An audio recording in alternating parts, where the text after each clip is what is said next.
Hello friends, sunrise online classes में एक बार फिर से आपका स्वागत है। आज हम डिस्कस करेंगे कक्षा 10वीं की गणित विषय के प्रश्नावली 15, जिसका नाम है वृत्त की परिधि एवं क्षेत्रफल।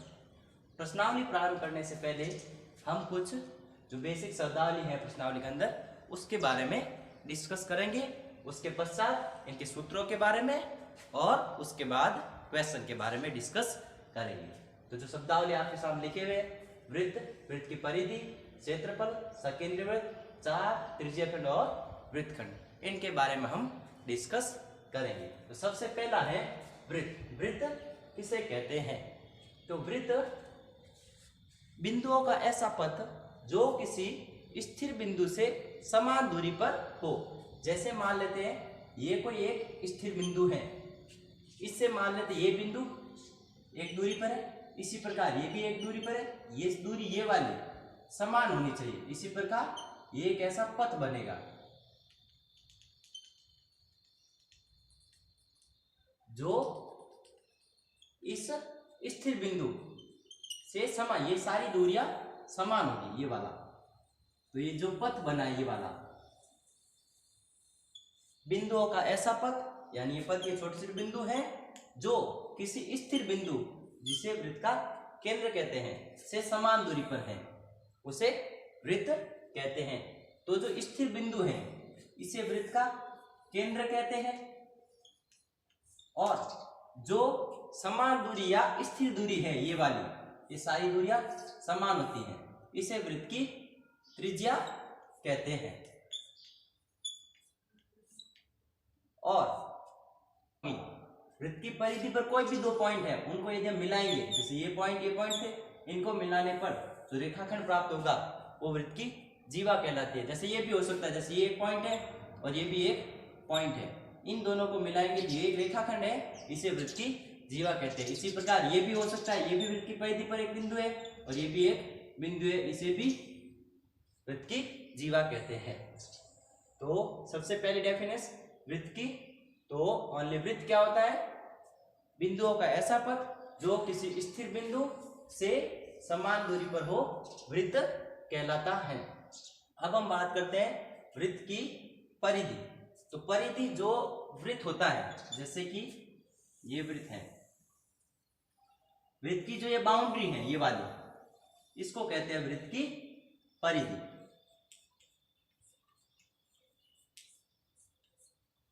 जीवा के बारे में डिस्कस कर लिया। फिर वृत्त का क्षेत्रफल। तो वृत्त की परिधि के अंदर जो घिरा हुआ भाग है बीच वाला, ये वाला, इसे वृत्त का क्षेत्रफल कहते हैं। तो परिधि तो बाउंड्री होगी और जो बीच वाला भाग होगा वो क्षेत्रफल होगा। और वृत्त की परिधि पर किन्हीं भी दो बिंदुओं को मिलाएंगे तो जो रेखाखंड होगा वो उसकी जीवा कहलाएगी। और व्यास क्या होता है? वृत्त की परिधि पर किन दो बिंदुओं को मिलाने वाला रेखाखंड जीवा कहलाता है। और जीवा ही वृत्त की एक व्यास होता है यदि वह उसके केंद्र से गुजरे। यदि वह जीवा जो वृत्त के केंद्र से गुजरे वह उसका व्यास कहलाती है। इसी प्रकार ये भी हो सकता है, ये भी केंद्र से, ऐसे बहुत सारे व्यास खींचे जा सकते हैं जो एक वृत्त में हो सकते हैं। अब हम बात करते हैं सकेंद्रीय वृत्त। तो सकेंद्रीय वृत्त क्या होते हैं इसके बारे में डिस्कस करते हैं। सकेंद्र का अर्थ क्या? सही समान, केंद्र यानी केंद्र, अर्थात ऐसे वृत्त जिनके केंद्र समान हो। जैसे ये एक सर्किल है, इसी प्रकार ये भी एक सर्किल है, इन दोनों का केंद्र ये एक ही है। ऐसे हो सकता है एक वृत्त और हो, ऐसे बहुत सारे वृत्त हो सकते हैं इनके केंद्र एक ही हो, उन्हें सकेंद्रीय वृत्त कहते हैं। अब वृत्त का चाप, कोई भी वृत्त है जैसे इसकी परिधि का कोई भी एक छोटा सा भाग या बड़ा सा भाग हो सकता है, जैसे ये भाग हुआ ये वाला इतना सा, इसे उस वृत्त का चाप कहते हैं। ऐसे ये बड़ा भाग भी हो सकता है, ये वाला। अब एक अर्धवृत्त। अर्धवृत्त क्या होता है? यदि जैसे ये वृत्त है, ये उसका केंद्र है, यदि केंद्र से कोई जीवा खींची जाए तो व्यास कहलाता है। व्यास हमेशा वृत्त को दो बराबर भागों में बांटता है, एक भाग ये हो गया और एक भाग ये, तो ये प्रत्येक भाग को वृत्त का अर्धवृत्त कहते हैं,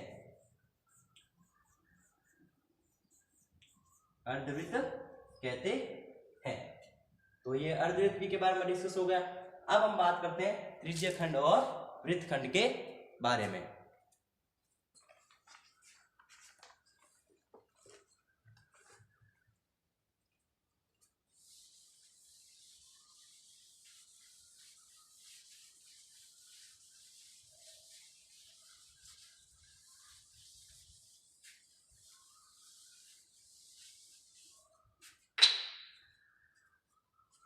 जो त्रिज्यीय खंड है, जैसे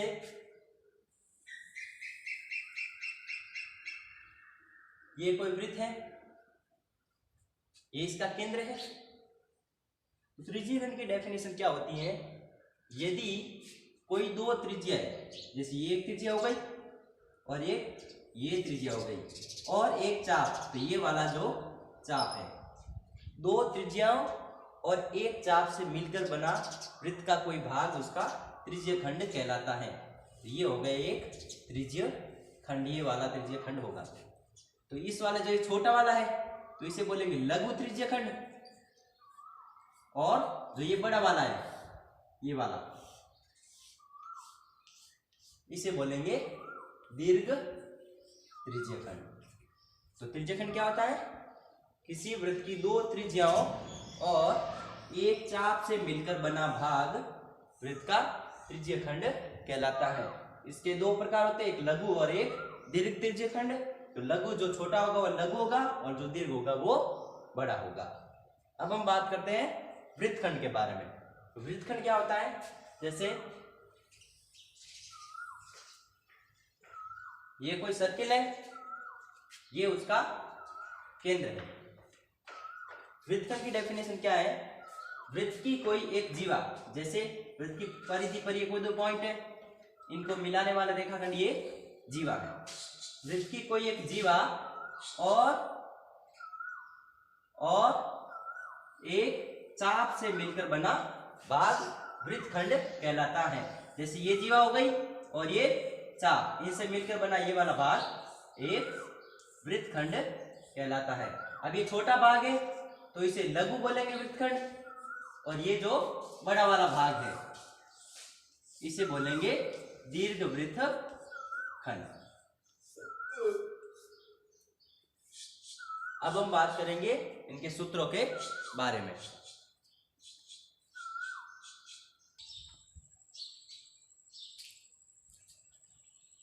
अब हम इनके सूत्रों के बारे में डिस्कस करते हैं जो इस प्रश्नावली में यूज होंगे। सबसे पहला सूत्र है अपन के वृत्त की परिधि का, की परिधि,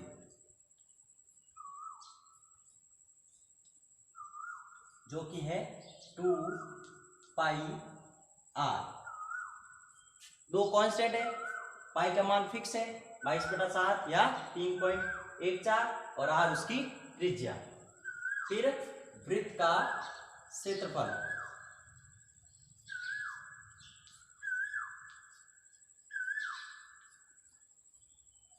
जो कि होता है पाई r स्क्वायर।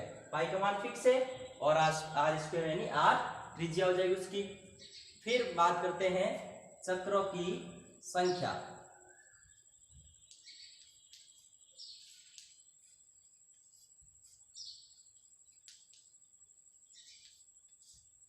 ये होता है तय दूरी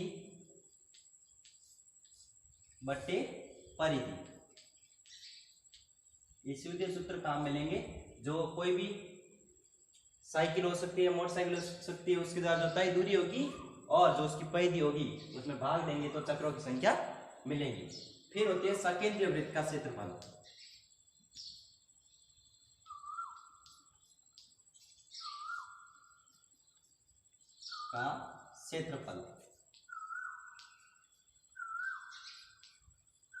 सकेंद्रीय वृत्त का क्षेत्रफल होता है पाई r1 square minus pi r2 square. अब इसमें से भी पाई को कॉमन ले सकते हैं, तो पाई कॉमन आ जाएगा, तो जैसे पाई बाहर आ गया तो पीछे क्या रह जाएगा r1 स्क्वायर, इसमें से माइनस इसमें से पाई कॉमन आ गया और इसमें से पाई r2 स्क्वायर।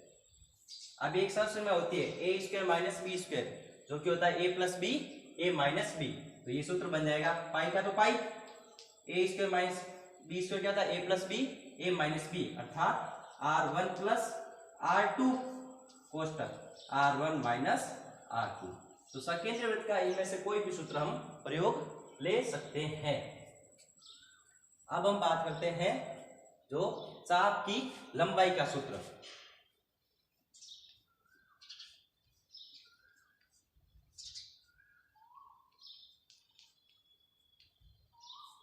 वो होता है पाई r थीटा बट्टे 180। पाई कांस्टेंट है, r त्रिज्या है, थीटा एंगल जो बनेगा उनके द्वारा, और 180 कांस्टेंट है। अब हम बात करते हैं त्रिज्यीय खंड। चाप की लंबाई को कैपिटल L से दर्शाते हैं। त्रिज्यीय खंड का क्षेत्रफल, त्रिज्यीय खंड का क्षेत्रफल। अब इसमें ये लघु का होगा या संगत लिखा है, तो यही सूत्र काम में लेना है, जो कि है पाई r स्क्वायर थीटा बट्टे 360। फिर है वृत्त खंड का क्षेत्रफल।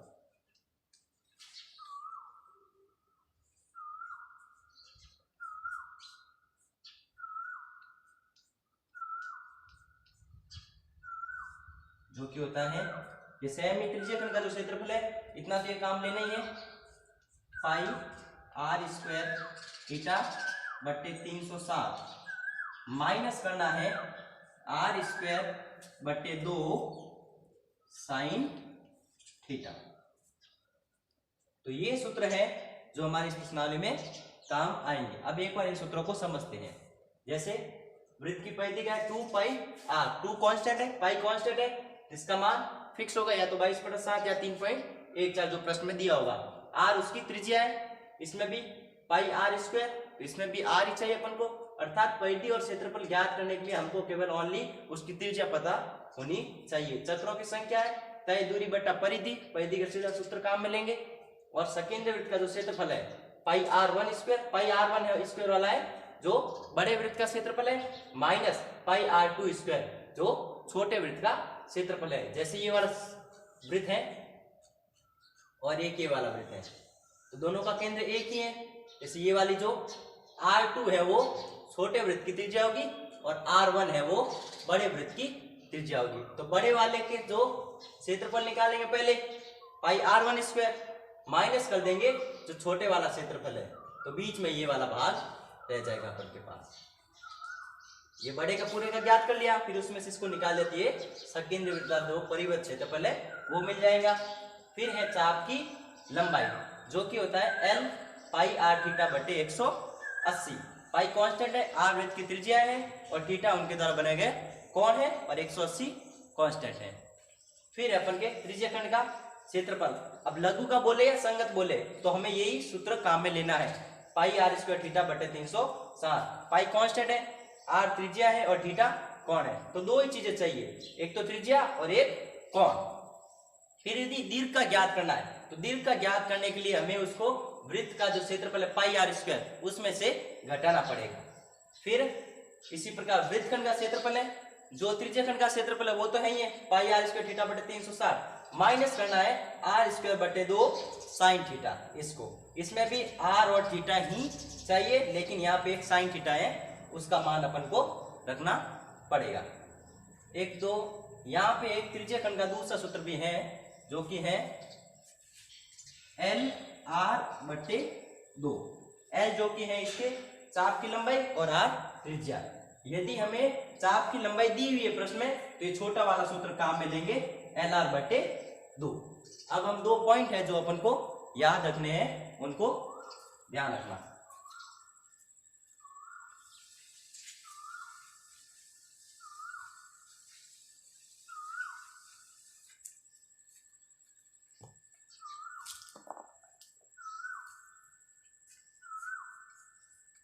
जो घड़ी की मिनट की सुई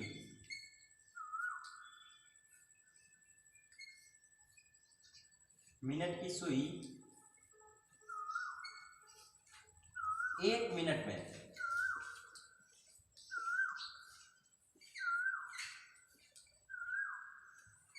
6 डिग्री का कोण बनाती है। और सेकेंड, घड़ी की जो घंटे की सुई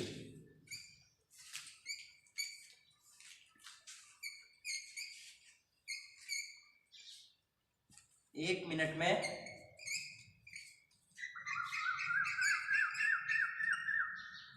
1/2 डिग्री का कोण बनाती